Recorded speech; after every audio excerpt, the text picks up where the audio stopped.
काय करायचं सुरुवातीला? सुरुवातीला आपण हे पोहे घ्यायचे. हे आपण भिजवून ठेवलेले होते.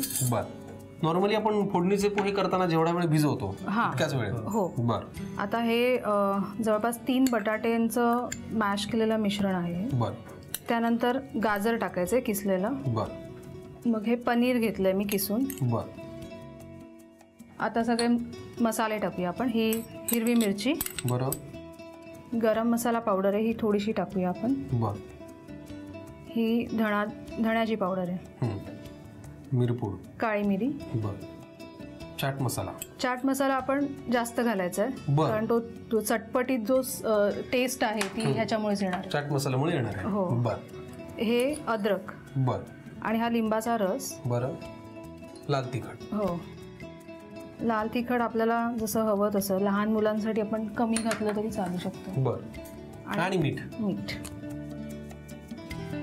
आता हे आपल्याला मिक्स करून घ्यायचं. हो, आता हे आपल्याला प्रॉपरली घट्ट असं मळायचं आहे. म्हणजे आपण कणिक जशी तिंबतो तसं ते सगळं एकजीव झालं पाहिजे.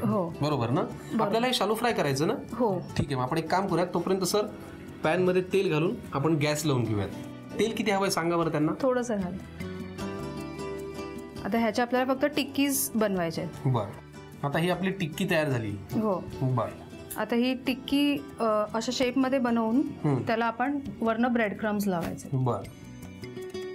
आणि शॅलो फ्राय करायचे. क्या बात आहे. पण काय मॅडम, एक टिक्की आपल्याला पुरणार नाहीये. हो, आपल्याला सगळ्यांना मिळून भरपूर साऱ्या टिक्क्या खायच्यात. आम्ही हे सगळं करून घेतो. छानशा टिक्क्या शॅलो फ्राय करून घेतो. पटकन तुम्ही लिहून घ्या या टिक्कीसाठी लागणारं साहित्य आणि कृती. पोह्याची टिक्कीसाठी लागणारं साहित्य: भिजवलेले पोहे, उकडून कुस्करलेला बटाटा, किसलेलं गाजर, ब्रेड क्रम्स, पनीर, बारीक चिरलेली मिरची, धनेपूड, गरम मसाला, काळी मिरी पूड, चाट मसाला, ठेचलेलं आलं, लिंबाचा रस, लाल तिखट आणि मीठ. कृती: एका बाउलमध्ये भिजवलेले पोहे, उकडून कुस्करलेला बटाटा, किसलेलं गाजर, किसलेलं पनीर, हिरवी मिरची, गरम मसाला, धनेपूड, काळी मिरी पूड, चाट मसाला, आलं, लिंबाचा रस, लाल तिखट आणि मीठ घालून मिश्रण एकत्र करून घ्यावं. एकत्रित मिश्रणाच्या टिक्की बनवून ब्रेड क्रम्स मध्ये घोळवून फ्राय पॅन मध्ये तेल गरम करून शॅलो फ्राय करून घ्याव्यात आणि पोह्याची टिक्की सर्व्ह कराव्यात.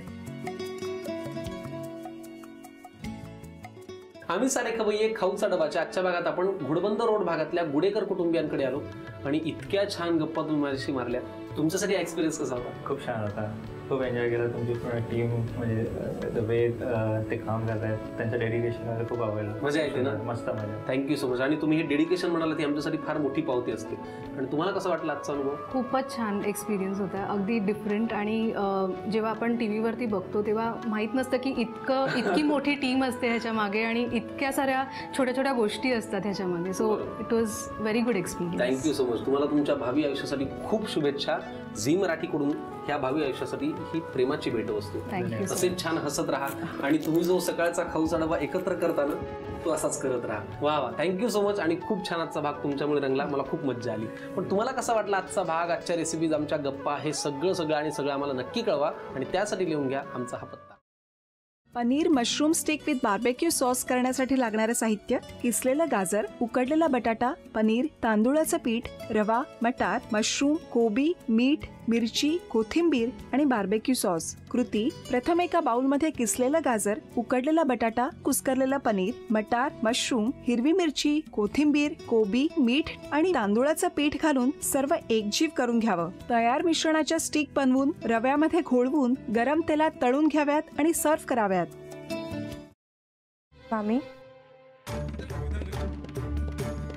कोणता भक्त हाक मारतो आहे? ध्यानात इतके मग्न आहात. बाणाईला भेट घ्यायची आहे देवी. वाटलंच मला. ही अस्वस्थ असणं स्वाभाविकच आहे. तिच्या दृष्टीने हे सारंच गोंधळून टाकणार आहे. अशा वेळी तिला तुम्हाला किंवा मला भेटावं असं वाटणं हे स्वाभाविक आहे. नमस्ते अंकल जी. वो हमें आपसे कशा करता आलेस तू इथे? विकीची चाळी करायला?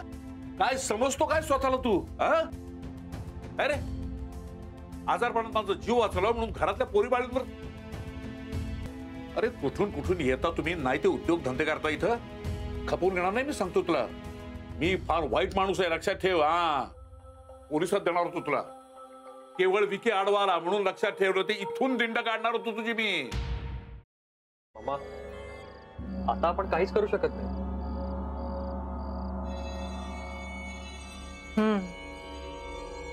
पण आर्चिस, हे असं कसं शक्य आहे? आपण तर सगळे आवाज रेकॉर्ड केले होते ना, राईट? हो.